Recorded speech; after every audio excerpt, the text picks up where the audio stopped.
Welcome friends to my channel.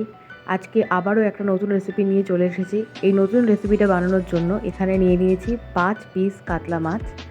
এতে আমি আগের থেকেই নুন আর হলুদ মাখিয়ে রেখেছিলাম। এখন আমি এতে অ্যাড করে দিচ্ছি ধনে গুঁড়ো মাখিয়ে নেব মাছের প্রতিটা পিসে।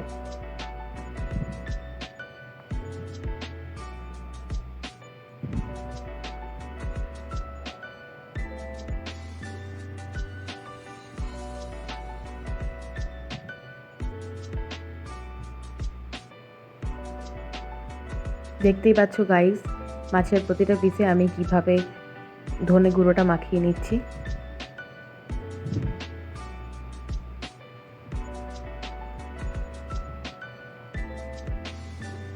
এবার এই মাছগুলো ফ্রাই করার জন্য একদম রেডি। ফ্রাইং প্যানে আমি এখানে সর্ষের তেল ইউজ করছি। সর্ষের তেলটাকে খুব ভালো করে ব্রাশ করে নেব।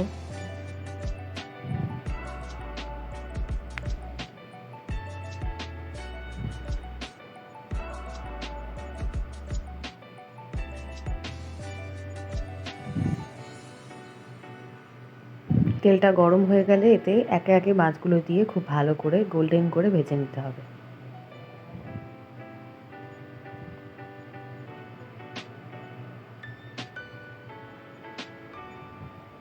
আর এখানে আমি গোটা গরম মশলাটাকে একদম গুঁড়ো করে নিচ্ছি। এটা রান্নায় দিলে খুব ভালো স্মেল আসবে। আবারও আমি কড়াইতে সর্ষের তেল দিয়ে দিলাম। তেল গরম হয়ে গিয়েছে, এতে আমি গোটা শুকনো লঙ্কা দিয়ে দিচ্ছি একটা, আর এর মধ্যে দিয়ে দেবো আগের থেকে কেটে রাখা রসুন কুচি। ভালো করে ভেজে নিয়ে এর মধ্যে দিয়ে দিচ্ছি আদা কুচি, আবারও ভেজে নেব।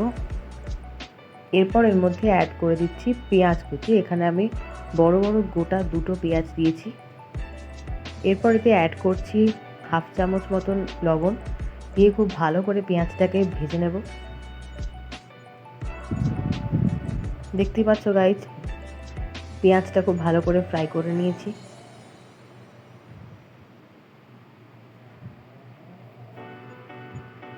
এরপর এর মধ্যে অ্যাড করে দিচ্ছি হলুদ গুঁড়ো আর ধনে গুঁড়ো অ্যাড করে দিলাম 2 চামচ মতো। এরপর অ্যাড করে দিচ্ছি স্বাদ মতো চিনি আর গরম মশলা গুঁড়ো। খুব ভালো করে নাড়িয়ে চাড়িয়ে নেব।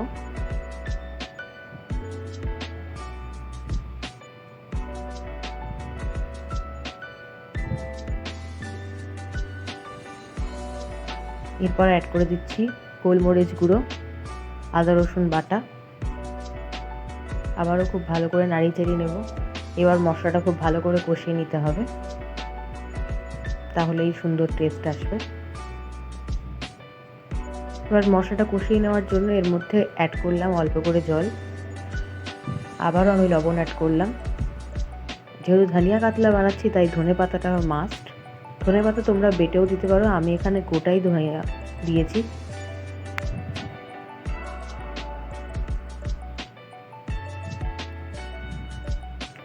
এখানে আমি গোটা ধনিয়াটাকে হালকা করে থেতো করে দিয়ে দিয়েছি, এতে খুব ভালো একটা ফ্লেভার আসে।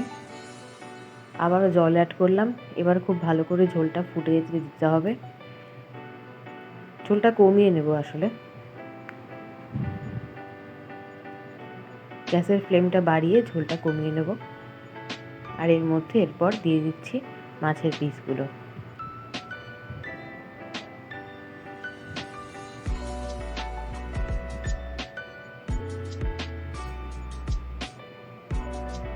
ব্যাস গাইজ, আজকের রেসিপি এটাই ছিল। রেসিপিটা ভালো লেগে থাকলে ভিডিওটাকে লাইক আর চ্যানেলটাকে সাবস্ক্রাইব করে দিও। আর রেসিপিটা অবশ্যই বাড়িতে একবার ট্রাই করো। এটা কিন্তু খেতে অত্যন্ত সুস্বাদু। অবশ্যই তোমরা বাড়িতে ট্রাই করো। Thank you.